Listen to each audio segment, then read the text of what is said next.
Эрүүл мэндийн газар нь эрүүл мэндийн бодлогыг хэрэгжүүлэгч агентлаг бөгөөд удирдлага төлөвлөлтийн хэлтэс, эмнэлгийн тусламж үйлчилгээний хэлтэс, хяналт шалгалт эмнэлгийн мэдээллийн хэлтэс, хяналт шалгалтын хэлтэс, нийгмийн эрүүл мэндийн төв гэсэн 5 нэгжид 32 орон тоотойгоор үйл ажиллагаа явуулж 1171 эрүүл мэндийн байгууллагын 2089 эмч эмнэлгийн мэргэжилтнүүдийг удирдлага зохион байгуулалтаар ханган ажиллаж байна. Эрүүл мэндийн газрын олон улсын чанарын менежментийн тогтолцоо ISO 9001:2015 стандартын давтан баталгаажуулалтыг хийж 3 жилээр гэрчилгээ сонгууллаа. Эрүүл мэндийн газрын даргын тойрог үзэлгийг нийт 22% хвшлийн эрүүл мэндийн байгууллагын эмнэлгийн тусламж үйлчилгээтэй танилцсан байна.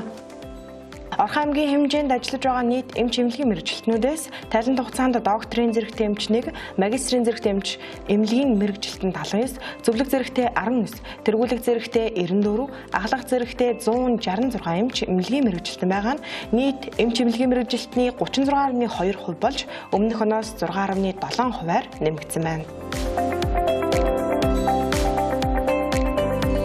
2025 оны байдлаар хүн амын өвчлөлийн тэргүүлэх шалтгаанд хоол боловсруулах тогтолцооны өвчлөл, амьсгалын тогтолцооны өвчлөл, шээс бэлгэсийн тогтолцооны өвчлөл, цусны эргэлтийн тогтолцооны өвчлөл, нүд ба түүний дайврын өвчтнүүд тэргүүлж байна.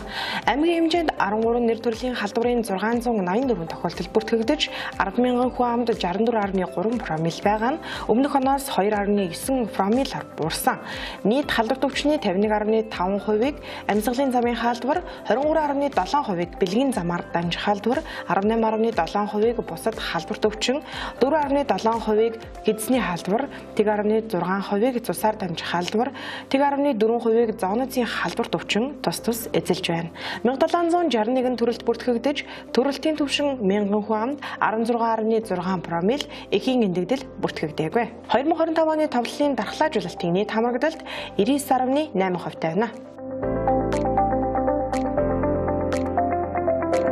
Өрхийн эрүүл мэндийн төвүүдийн өнөөгийн байдал хэрэгцээнд үнэлгээхийн аймгийн иргэдийн төлөөлөгчдийн хурлаар хэлэлцүүлж, шинээр 2 өрхийн эрүүл мэндийн төв байгуулах саналыг батлуулсан.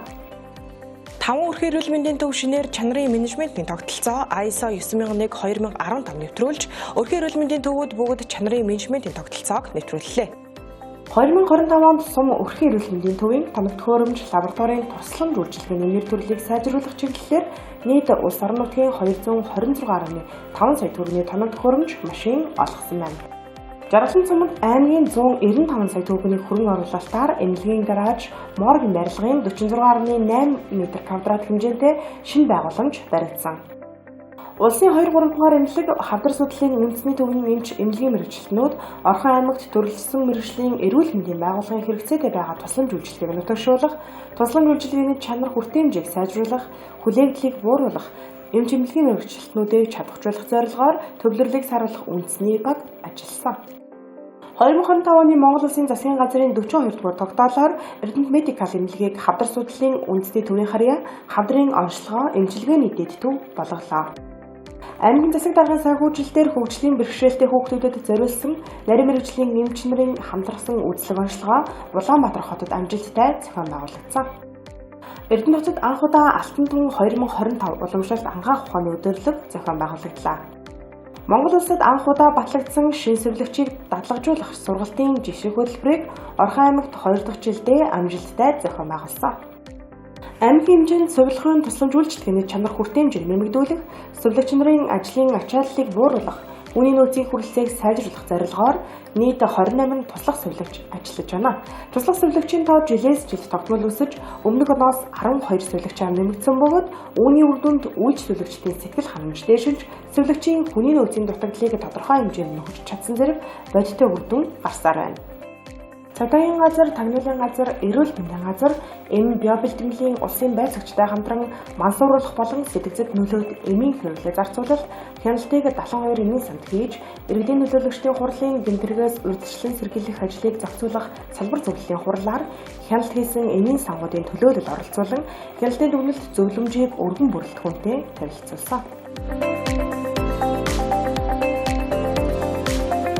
Дэлхийн эмчнэрийн өдөр улсын 1-р төв эмнэлгийн 100 жилийн өд зориулсан эрүүл мэндийн сайдын нэрэмжит Health Cup 2025 тэмцээн зохион байгуулагдаж, Орхон, Дархан уул, Сэлэнг болгон Хөвсгөл аймагаас бүрдсэн баг тамирчид төлөөлөн амжилттай оролцлоо. Эрүүл мэндийн газрын нэрэмжит сарын хүрээнд эрүүл мэндийн салбарыг сурталчлах нээлттэй хаалганы өдрийг амрын талбайд зохион байгуулж, Орхон аймагт үйл ажиллагаа явуулдаг 25 эрүүл мэндийн байгууллага өөрсдийн брэнд тусламж үйлчилгээг иргэдэд сурталчилсан бөгөөд нийт 400 гаруй иргэдэд үслэг ажиллагаа хийж ажиллалаа.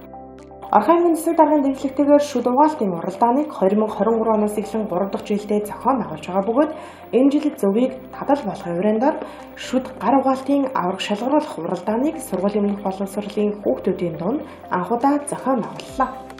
Цагаан дусны бүсэд амьдарч буй иргэдийн эрүүл мэндийн боловсролыг дэвшлүүлж, эрсдлээс хамгаалах арга замуудыг таниулах, урьдчилан сэргийлэх, дадлыг төлөвшүүлэх нөлөөллийн ажлыг нийгмийн эрүүл мэндийн хэлэлтэс, эмнэлгийн тусламж үйлчилгээний хэлэлтэс, эрүүл мэндийн сайдтай хамтран Гоёл, Баянцаахан, Жаргалан цумын Дулаан уул, Жаргаланд Улаан толгойн багийн иргэдэд мэдээлэл өгч ажилласан.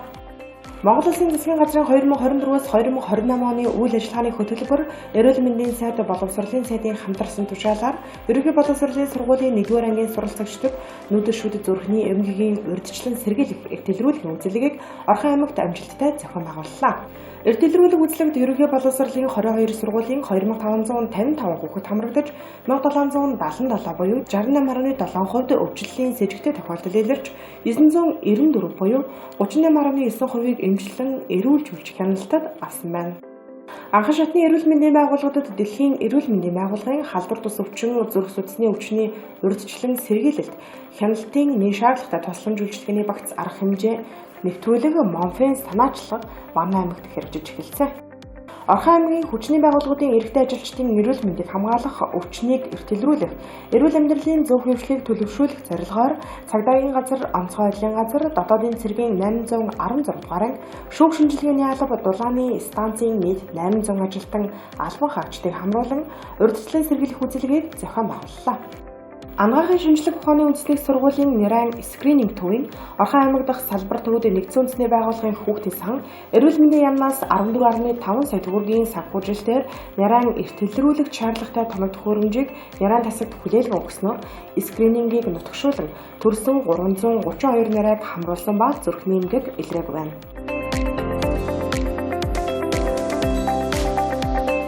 Эрүүл мэндийн салбарын хяналт шалгалтын гүйцэтгэл төлөвлөгөөний 9 зорилтын хүрээнд 43 үйл ажиллагааг 100% хэрэгжүүлсэн байна.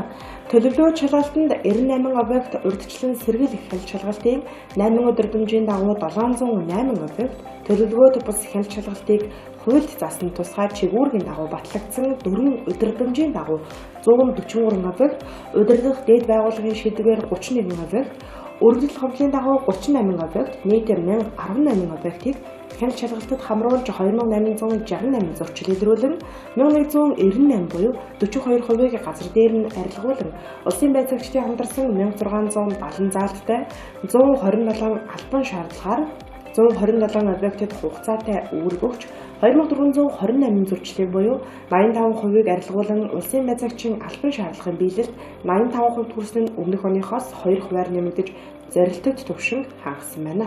Улсын байцаагчийн 176 дүгнэлт 2 акт үлдэж 2 объектын үйл ажиллагааг зогсоож зурчлыг бүрэн арилгуулан илэрсэн зурчилтэй холбоотойгоор 20 аж ахуйн нэгж 11 гэргэн нийт 31 объектод 26 сая 55 мянган төгрөгийн торгуул хохирол нөхөн төлбөрийг барагдуулах арга хэмжээ авч улсын төсөвт 100% төвлөрүүлсэн. Хийм хор нян судлалын 8 төрлийн шинжилгээний 936 дээж авч шинжилүүлэн 88 шинжилгээний дүн шаардлага хангаагүй зурчлыг халдваргүйтгэл ариутгал хэлгэж бүрэн арилгуулсан.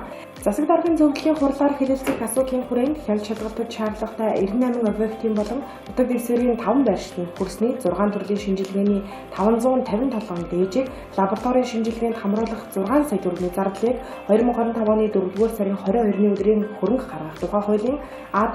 316 дугаар захирамж гарч шийдвэрлэн төлөвлөгөөд хяналт шалгалтаар нотлохонд суурилсан дүгнэлт эрсдлийн үнэлгээ хийж эрсдлээс сэргийлэх бууруулах арга хэмжээг авч үр дүнтэй ажилласан байна. Тайланд хугацаанд 7.1 тэрбум төгрөгийн хөрөнгө оруулалт хийгдснээс 5 тэрбум буюу 70.8%-ийг орон нутгийн хөрөнгө оруулалт эзэлж байна.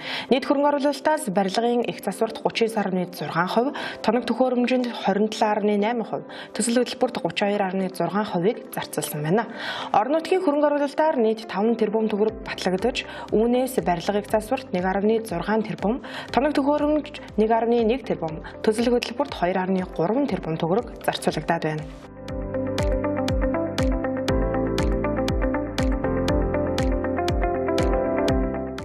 Тайланд хугацаанд эрүүл мэндийн салбарын үйл ажиллагаатай холбоотойгоор нийт 180 өргөдөл гомдол ирснээс цахимаар 49, бичгээр 11, утсаар 82, биечлэн 3-ыг хүлээн авч 4-ийг холбогдох байгууллагууд руу шилжүүлж хуулийн хугацаанд иргэдэд хүлээлт чирэгдэл үүсгэлгүйгээр 100% шийдвэрлсэн. Үүнээс талархал 53 буюу 36.5%, хүсэлт 86 буюу 59.3%, гомдол 6 буюу 5.1%-ийг эзэлж байгаа нь өмнөх онтой харьцуулахад талархал 1.5%-аар нэмэгдэж, хүсэлт 2%-аар буурч, гомдол нэмэгдээгүй. Өмнөх онтой харьцуулахад ижил түвшинд байна.